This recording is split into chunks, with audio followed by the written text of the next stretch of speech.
Pakistan stock market تاریخ کی بلند ترین سطح پر، انڈیکس نے پہلی بار 1,70,000 کی سطح عبور کر لی۔ کاروبار کے آغاز میں 100 انڈیکس میں 720 پوائنٹس کا اضافہ۔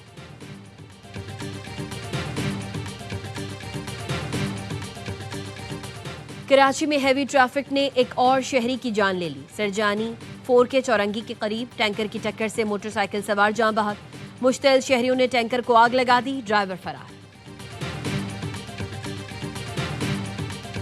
ملک کے مختلف شہروں میں فضا آج بھی انتہائی مضر صحت۔ عالمی ماحولیاتی ویب سائٹ کے مطابق لاہور 353 ایئر انڈیکس کے ساتھ دنیا کے بڑے آلودہ ترین شہروں میں پہلے نمبر پر۔ پاکستان میں کوئٹہ کا 517 AQI کے ساتھ پہلا نمبر ہے۔ رحیم یارقان گجرانوالہ فیصل آباد کی فضا بھی آلودہ۔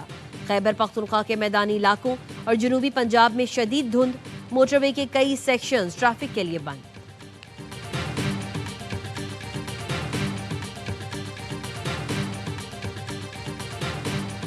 حقیقی آزادی مارچ کے 2 مقدمات میں علی امین گنڈاپور کے وارنٹ گرفتاری جاری۔ سابق وزیر اعلیٰ KP متعدد بار طلبی کے باوجود عدالت میں پیش نہیں ہوئے۔ اسلام آباد سیشن عدالت نے سماعت 5 جنوری تک ملتوی کر دی۔ علی امین گنڈاپور اور دیگر کے خلاف تھانہ بارہ کہو میں 2 مقدمات درج ہیں۔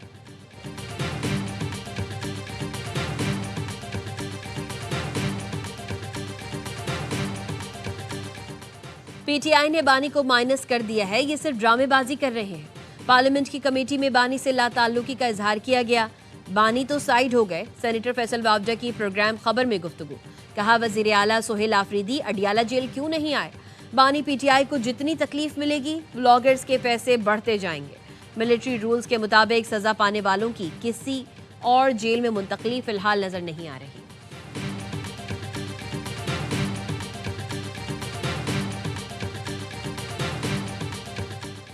اسلام آباد ہائی کورٹ نے بیرون ملک مقیم یوٹیوبرز اور ٹک ٹاکرز رجب بٹ اور ندیم نانی والا کی 10 دن کی راہداری ضمانت منظور کر لی۔ عدالت نے FIA کو گرفتاری سے روک دیا۔ رجب بٹ اور ندیم نانی والا کو 10 دن میں کراچی کی متعلقہ عدالت میں پیش ہونے کا حکم۔ دونوں ملزمان کے خلاف سائبر کرائم سمیت دیگر مقدمات درج ہیں۔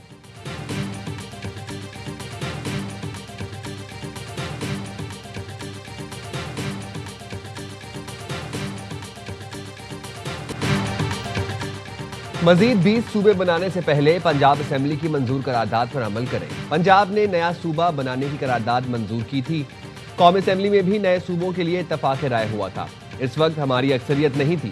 Chairman Peoples Party Bilawal Bhutto کی لاہور میں صحافیوں سے گفتگو، کہا عوام ووٹ دیں گے تو ضرور وزیر اعظم بنوں گا۔ بانی PTI سے ذاتی اختلاف نہیں، ان کا طریقہ کار غلط ہے۔ بلاول نے کہا مریم نواز پنجاب میں اچھا کام کر رہی ہے، پنجاب میں کسی کے خلاف نہیں بولتا مگر پھر بھی برداشت نہیں ہوتا۔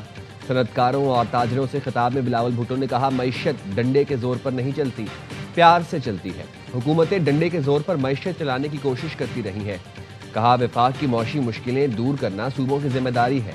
چیئرمین پیپلز پارٹی نے سیلز ٹیکس کلیکشن صوبوں کو دینے کا مطالبہ کر دیا۔ کہا ٹیکس وصولی میں سندھ نے FBR اور تمام صوبوں کو پیچھے چھوڑ دیا۔ ہدف سے زیادہ ٹیکس جمع کریں تو اضافی پیسہ صوبوں کو ملنا چاہیے۔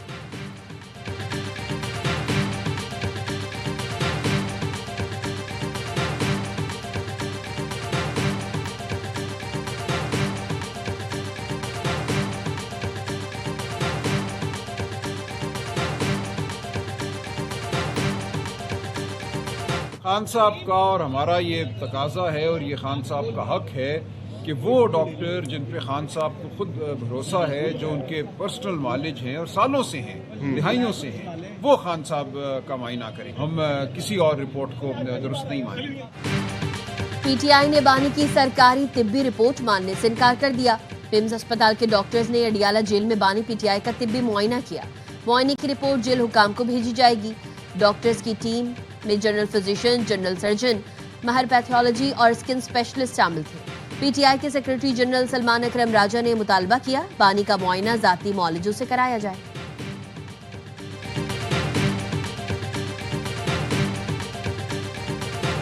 -1 خود ہی کر رہے ہیں نا، ڈرامے بازی کسی کی کر رہے ہیں۔ اب یہ فرمائش لے کے آئے ہیں کہ جی ہم -1 تو کر چکے ہیں اس کو، اب ہمیں 10 20 25 سیکنڈ 40 سیکنڈ کی آڈیو ویڈیوز بنانے دیا کریں تاکہ ہم وہ اب کہا جا رہا ہے ان سے کہ نہیں اور عمران خان صاحب کے بارے میں بار بار ہم سن رہے ہیں کہ شاید ان کی جیل چینج ہو جائے. تو ایسی کوئی چیز ایسی ابھی نظر نہیں ہے. 1.5-2 مہینے بعد ٹھیک ہے.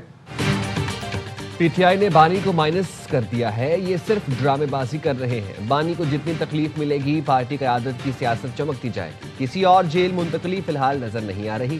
1.5-2 مہینے بعد جیل منتقل ممکن ہو سکتی ہے. سینیٹر فیصل باوڑا کہتے ہیں نااہلی پابندی گورنر راج 9 مئی کیسز کا منطقی انجام. غداری کا کیس سب باری باری ہوگا. سینیٹر خرم ذیشان ڈیجیٹل دہشت گردی کی ہے. اسے ڈھونڈیں گے اور پکڑیں گے. جیسے چلیں گے ان کے ساتھ ویسا ہی ہوگا. 11 تاریخ سے پاکستان کی اچھی خبریں آنا شروع ہو جائیں گی.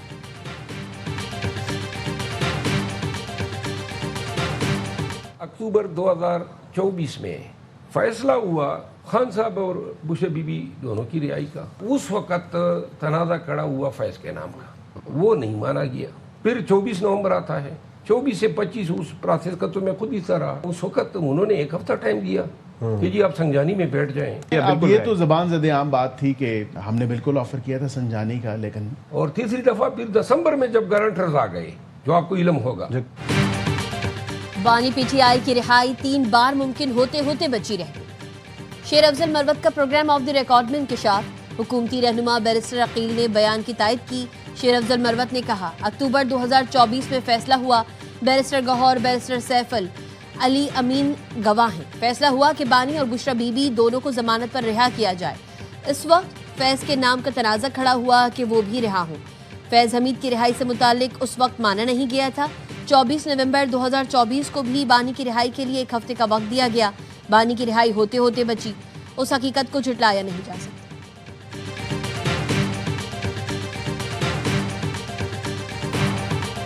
خطے میں امن کے لیے پاکستان اور قطر مل کر کام کریں گے. بھارتی جارحیت کے دوران قطر پاکستان کے ساتھ کھڑا رہا. قطری قیادت اور عوام کا شکریہ ادا کرتے ہیں. اسرائیلی جارحیت کے خلاف پاکستان نے قطر سے اظہار یکجہتی کیا. وزیر اعظم شہباز شریف کا قطر کے قومی دن پر تقریب سے خطاب. امیر قطر کو مبارکباد پیش کی. شہباز شریف نے کہا پاکستان کی قطر کے ساتھ دیرینہ برادرانہ تعلقات وقت کے ساتھ مستحکم ہو رہے ہیں. امیر قطر کی قیادت میں برادر ممالک کی نمایاں ترقی پر خوشی ہے. قطر نے امن کے لیے ثالث کا کردار ادا کیا. امن کے قیام کے لیے پاکستان قطر کے ساتھ کندھے سے کندھا ملا کر کھڑا ہے.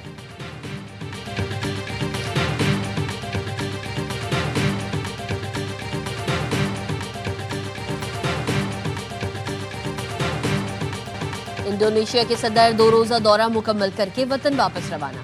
پاکستان اور انڈونیشیا کا سیاسی، سفارتی، اقتصادی، تجارتی، دفاعی تعاون بڑھانے پر اتفاق. $4 ارب مالیت کے IPPTA معاہدے پر نظر ثانی کا فیصلہ. دونوں ممالک کے درمیان مفاہمتی یادداشتوں پر دستخط. وزیر اعظم اور انڈونیشین صدر کی وزیر اعظم ہاؤس میں 1-on-1 ملاقات. وفود کی سطح پر بھی اجلاس ہوا. Chief of defence forces field martial Asim Munir اور وفاقی وزراء بھی شریک ہوئے. پاکستانی ڈاکٹرز، میڈیکل پروفیسرز اور ماہرین کو انڈونیشیا بھیجنے پر اتفاق. وزیر اعظم نے غزہ کے لیے انڈونیشین صدر کی سفارتی کوششوں کو سراہا.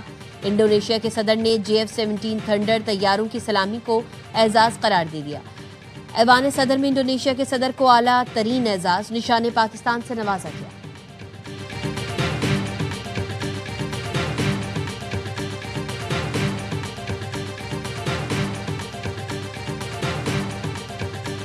Chief of defence forces field marshal Syed Asim Munir سے انڈونیشیا کے صدر کی ملاقات.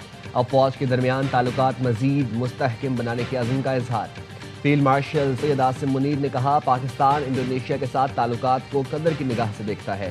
دفاعی تعاون، انسداد دہشت گردی اور استعداد کار بڑھانے کے منصوبوں کے خواہاں ہیں. ISPR کے مطابق مہمان صدر نے پاکستان آرمی کی پیشہ ورانہ صلاحیتوں کو سراہا اور خطے میں امن و استحکام کے لیے پاکستان کے کردار کا اعتراف کیا.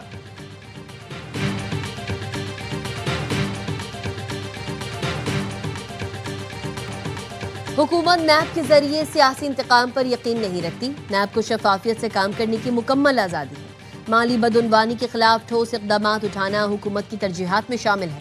پاکستان مالیاتی بدعنوانی ختم کرنے کے لیے اقدامات مزید منظم انداز میں جاری رکھے گا. وزیر اعظم شہباز شریف کا عالمی یوم انسداد بدعنوانی پر تقریب سے خطاب. کہا مالی بدعنوانی کے خاتمے کے لیے نیب کی کاوشیں خراج تحسین کے مستحق ہیں. Lieutenant general retired Nazir Ahmed team خراج تحسین کی مستحق ہے. Chairman NAB lieutenant general retired Nazir Ahmed نے بتایا نیب نے 2025 میں 50 کھرب سے زائد مالیت کے اثاثوں کی وصولیاں ممکن بنائیں۔ اصلاحات سے قومی احتساب بیورو کی کارکردگی میں خاطر خواہ بہتری آئی۔ غیر معمولی کارکردگی میں اہم کردار ادا کرنے والے نیب افسران کو اعزازی شیلڈ سے نوازا گیا۔ تقریب میں نائب وزیر اعظم اسحاق ڈار سمیت کابینہ ارکان کی شرکت۔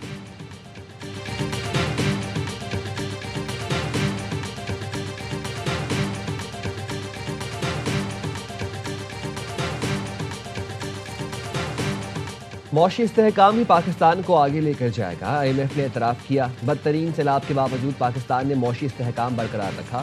وفاقی اور صوبائی تعاون پر شکر گزار ہے۔ وزیر خزانہ محمد اورنگزیب کی زیر صدارت ای سی سی اجلاس۔ کمیٹی نے گاڑیوں کی درآمد کے نئے طریقے کی منظوری دے دی۔ گاڑیوں کی درآمد کے لیے وقفہ 2 سے بڑھا کر 3 سال کر دیا گیا۔ درآمد شدہ گاڑیوں کی ملکیت 1 سال منتقل نہیں ہو سکے گی۔ ای سی سی کا پاور سیکٹر کے لیے مالی پائیداری کارکردگی بہتر بنانے پر زور۔ او ایم سیز اور پیٹرول پمپ ڈیلرز کے مارجن میں 5 سے 10% اضافہ منظور کر لیا گیا۔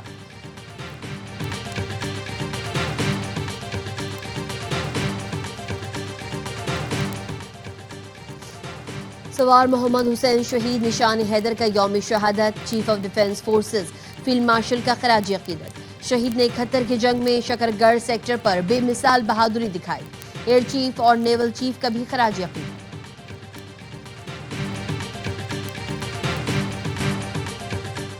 اور کراچی میں 35ویں نیشنل گیمز کے سلسلے میں میراتھن کا آغاز مزار قائد سے ہو گیا۔ 42 کلومیٹر طویل ریس کے شرکاء مزار قائد سے احمد جناح روڈ، ٹاور سے مائی کلاچی روڈ، بوٹ بیسن اور Dolmen mall, Moin Khan academy اور کریک کلب سے ہوتے ہوئے Qayyumabad, Tariq road, Baloch colony, underpass سے گزریں گے۔ میراتھن کا اختتام پاکستان سپورٹس بورڈ کراچی پر ہوگا۔